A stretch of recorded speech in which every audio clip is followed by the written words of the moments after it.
Speaking more on the maintenance side, do you think it's still a relatively new term for most maintenance managers when you introduce that concept?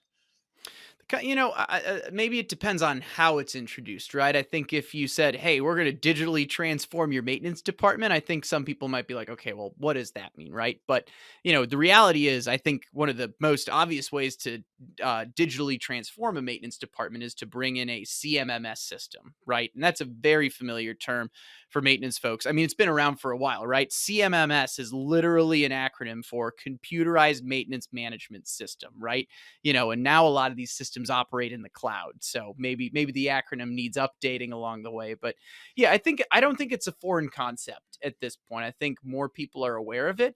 I think maybe where there's some awareness is some people just aren't aware as to how accessible it can be, for example, right? Like, it doesn't take much to, these tools being cloud based, they're pretty agile, right? They're easy to implement. You could be a one man shop, and you could start leveraging a tool like that to be more proactive with maintenance.